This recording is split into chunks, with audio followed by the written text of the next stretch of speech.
Awesome. So now we're going to talk about leverage and dealing with losers. So I think it's really important. Obviously, with a stock, if you want to just cut your losses, and after it goes down, say like 33%, all you do is you set a stop loss and you say, look, if it gets to this price level, I'm out. Similarly, if you want to lock in your upside after it goes up like 60%, all you do is say, look, I want to lock in my upside. You can put in a conditional order. You can put in a market clutched order.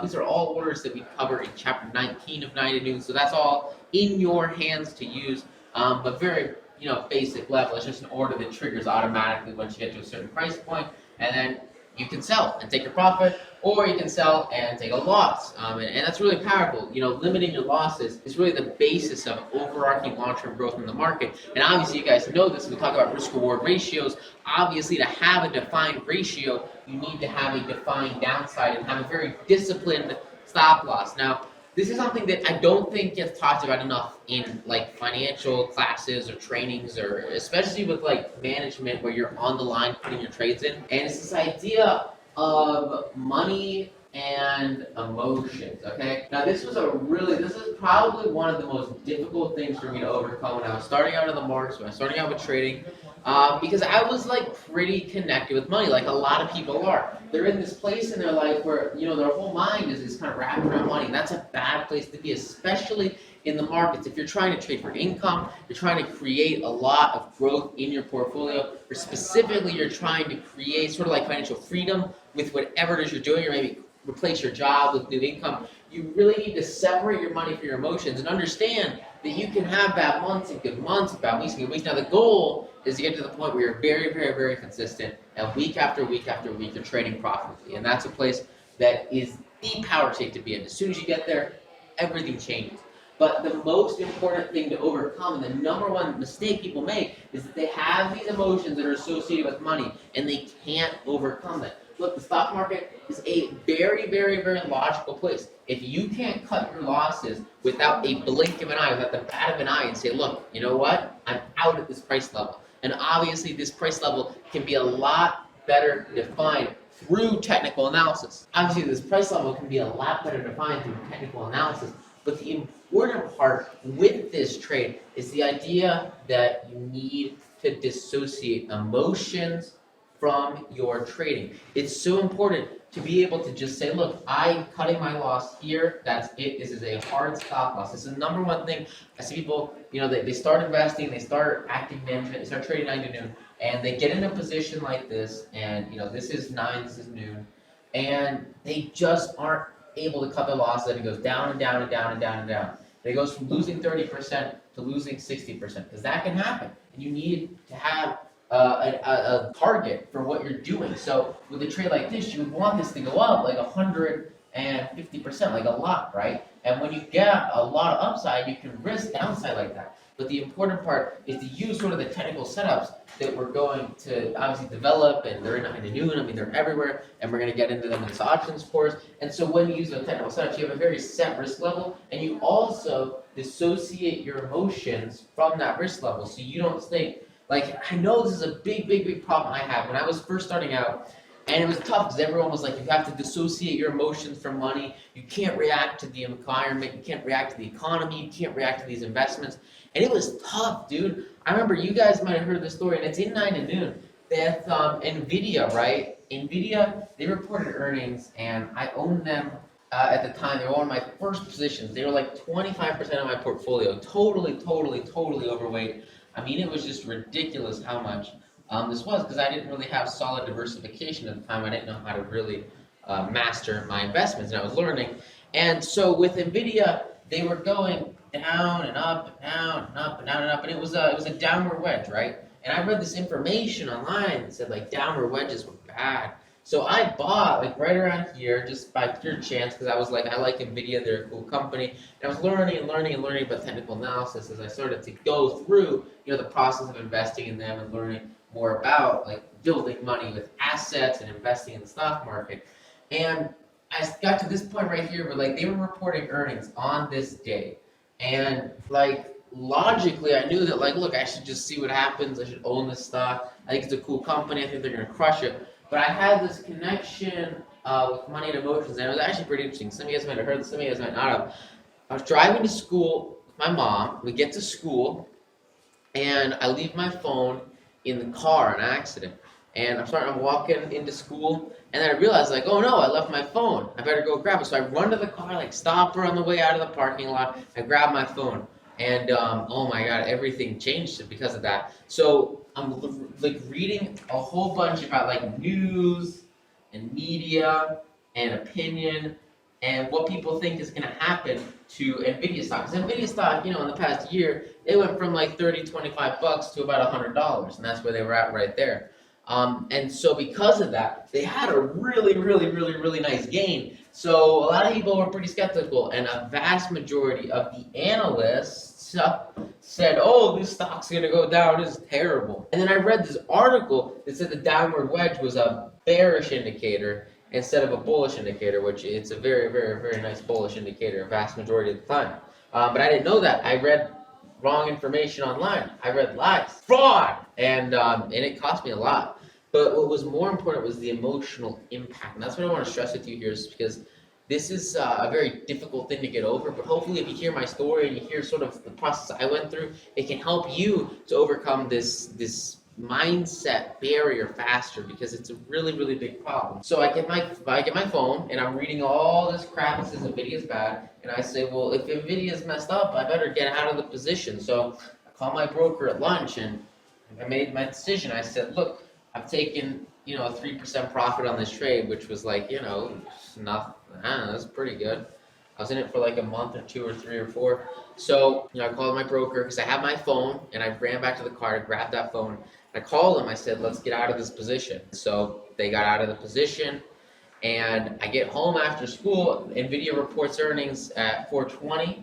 So I'm at my computer and I'm watching, seeing what's going on, and they freaking crush it. I mean, they just did amazing.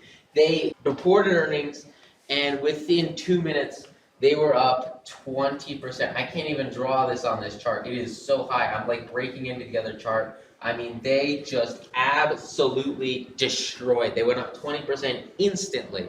And it was just insane. I was heartbroken. I was like, dude, are you serious? And that's the problem. That was the problem. I want you to hear the word I just used. I said heartbroken.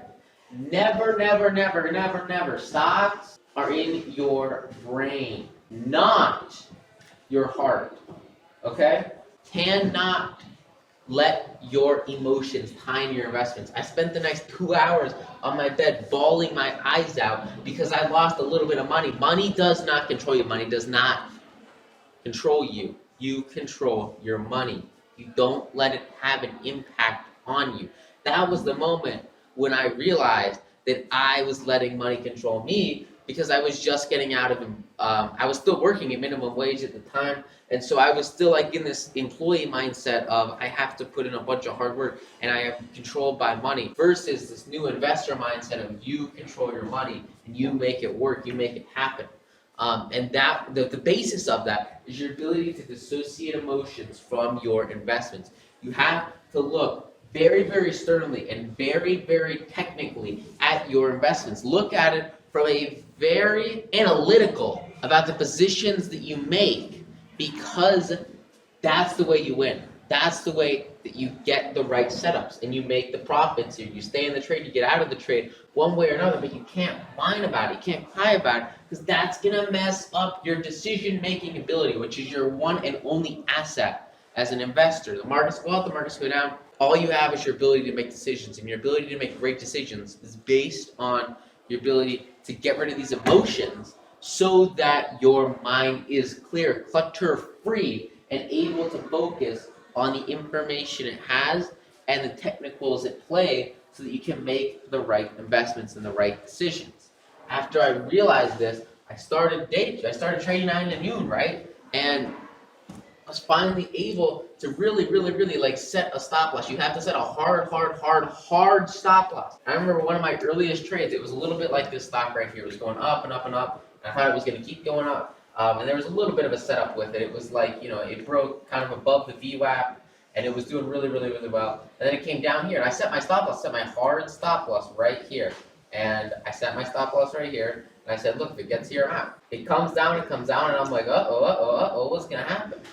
And it hits just for a half a second. It hits my stop loss. I sell, and then it goes up and up and up and up, and it goes up like 30% after that. It just crushes it. I mean, this is awesome stuff. But I got stopped out right here. I want you guys to think about the emotional response you would have if that was you. Would you be angry? Would you be upset? Would you feel cheated? Would you feel like the market messed you up? I want you to take all those emotions. Take anything you would think about in that position.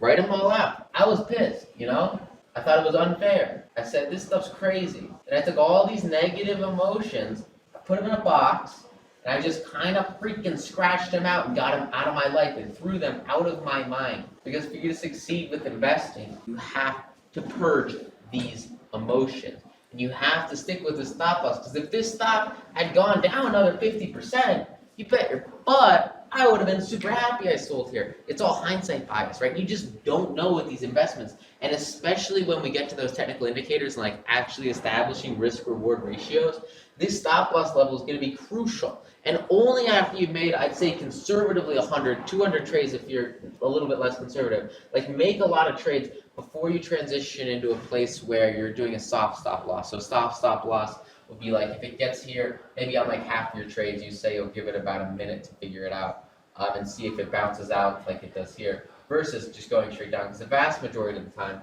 they'll either go, they're going to go very, very quickly. So usually set your stop losses as support resistance levels, like we'll talk about in 9 to noon, and obviously we'll talk about here a little bit more. But the point is, you have to get rid of these emotions so that you can have the discipline to get out here. You should also, this translate to your ability to get out up here when it goes up here and get out near the very, very, very, very top. You want to get out all the way up here. You have to have the discipline to sell.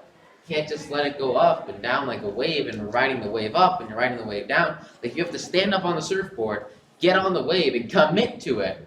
And then eventually you have to sell. You have to get off the wave. You have to decide that this is the end of your ride. That's when you take profits. And you also need to be able to stop out. You need to be able to get off that wave. You need to be able to find a new wave quickly because you're abandoning the one that maybe wasn't the right fit for you. Maybe the one that went just a little bit too fast and you couldn't catch it. That's okay. That's all right. That's the point with the markets. It's like an ocean, right? There are hundreds and hundreds of waves. And when you use 9 to noon and a lot of the really awesome things that we talk about in like the Screeners Masterclass, that's when you're able to find like that top 1% of stocks. You find those top 1, 2, 3, 4, 5 waves, 1, 2, 3, 4, 5 stocks, they're going to give you 80% of your returns. That's the power. That's the growth. And that's the development that all comes from your ability to dissociate money from your emotions so that your trading is based holistically on technicals and analysis and fundamentals and not on what most people are investing on, because most people are investing on emotion. Most people are basing their investments on what the market does, because if the market goes up, then everything's great and everyone's going to do amazing. If the market goes down, then the world's going to end. This is why you saw people in 2008 literally sell like their entire retirements at the rock bottom prices of the crash. They're following emotion. They're freaking out. And it sucks because I know a lot of people that were in this situation. It is a bad situation to be in where, literally the market is just crashing and crashing.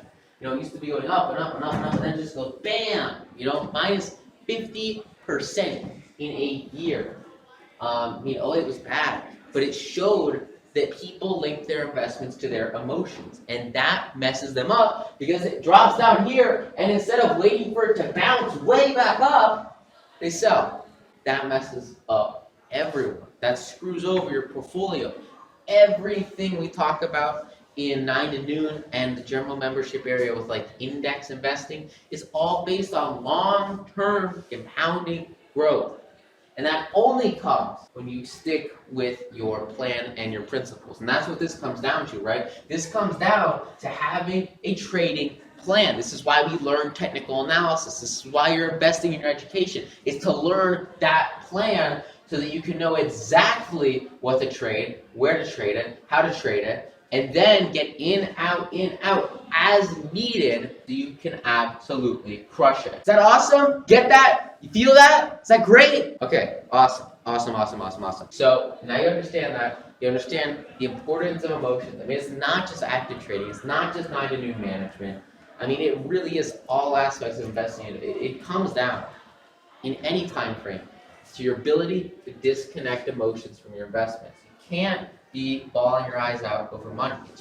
It's not a good place to be. It'll mess up strategies, your mindset, your value of your worth. Remember, a very, very, very, very large part of 90 New trading and investing is your ability to tell yourself that you deserve. It's an innate and internal sense of value that only comes when you feel like you've overcome the barriers to entry, the barriers to your growth, and you feel like you've put in the work to get the result that you desire. And this is something that I can't give you. It only comes from you saying that you deserve and you shall have these outperforming returns. It's all an internal mindset belief. And what I want to do is, and what I'm doing, right, I'm showing you all the successes that students have, everyone's had. It's all amazing and all the potential that's here. But you have to convince yourself that you deserve. And that's the only time when the wealth will start to flow in abundance. So when you believe wholeheartedly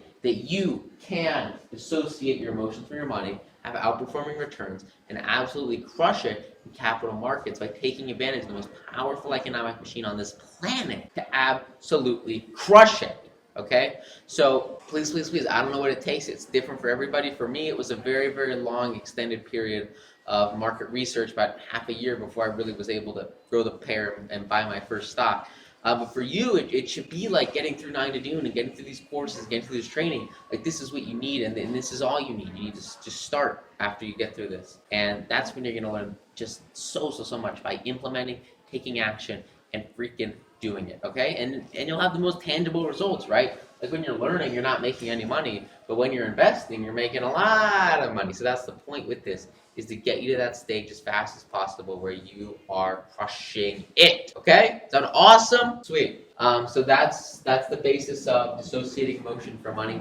A very powerful concept. This is gonna come as you trade more, but you want to really, really like focus on this. I was in an event just a couple of weeks ago, and at the event, one of the activities we did was like everybody got out a $100 bill, and we all got in like this line, and they really, really like got us on the edge of our seats, and they were like playing us out and saying that we were all gonna burn our $100 bills in like a big candle, and it was like pretty serious. Like, everyone was convinced of it. We were all about to do it. I mean, it was really, really emotional and really just an amazing experience. And in that process, you start to realize that, you know, you control your money, right? Your money doesn't control you. And what was interesting is after he revealed that, okay, you're done, all right? And he really, you know, they drag it out and through the event, and they're playing like music, and it's like chants and chants and chants of, I control my money, right? Money doesn't control me. After that happened, and after they said, okay, everyone sit down with your money, he talked to people, and everyone was like so excited and so ready to burn their money because they wanted to prove that control. But what was interesting was I was talking to people, and I was listening to what they said about the event, and specifically what they said when they thought they were going to burn their $100. What was interesting is, you know, everyone in my row, like, we all had the same experience. We all went through the same process, but a lot of people, they had feelings in their guts or their minds or their bodies where they were like physically aching because they associated money with emotions, right? And so their body, you know, emotions, they control the body, right? This is something I talk about in the Think Grow Rich course a lot more, is this idea that your mental state controls your physiology. So their emotions were like physically harming their body and making them feel pain in areas of their body where they thought about burning money. But with me, it was all mental, right? Because I've been trading for years and years and years and years, I've learned to dissociate money from emotions and leave money only in the head and completely get rid of money in the gut, money in the stomach, money anywhere else in the body except for your mind. Because that's the only place you should be considering an investment. And I get gut feelings on investments every now and then, but you got to remember that those gut feelings, they come from the subconscious, they come from the mind. And they're very, very, I mean, I made a lot of money going on my gut, for sure. And it's a great, great, great thing to follow. But for a vast majority of your trades, you really do need to dissociate money. And if you start to feel any emotions while trading, except for just like logic, I know, I mean, it's not like a robot here, but like at the beginning, you need to be like that so that you don't get overly emotionally invested in a trade and then go down 30% and say, oh, I better stick in it because it's going to bounce, because these stocks don't bounce. A lot of the time, they will shit all day. And you don't want to be in that. You want to have that set stop loss, because you can seriously burn your portfolio quickly. if you have 20% loss after 20% loss after 20% loss with no gains. Obviously, if you have 200% gains counteracting that, then you'll be good. And so that's kind of why I'm teaching you this technical analysis and this skill set that I hope you can go and apply and absolutely destroy it with. So that's my story. Yeah. So I met some other people that were trading stocks at that event, and they had that same experience. At least the advanced and the experienced investors, they all felt it only in their mind, whereas 99% of people in the room who just didn't have financial education and weren't investing in assets that created money for them, they always felt it in their gut. They felt the emotion of money in their gut when they thought about destroying it or they thought about burning it. And now this is a pretty extreme example because seriously, everybody was 100% convinced that we were burning $100, and it was really, really intense. But think about this in your daily life. What would happen if that did happen to you? Where would you feel that? Because I know for most people, they associate money with their emotions. Their emotions, they influence their gut. You feel it in your body. And my goal here is to train you. And it's a tough process because it just kind of happens naturally as you start to invest. But one of the best things you could do is to consciously make an effort and say to yourself, look, I will not let money control me, and I will not associate emotions with it because money's just paper, right?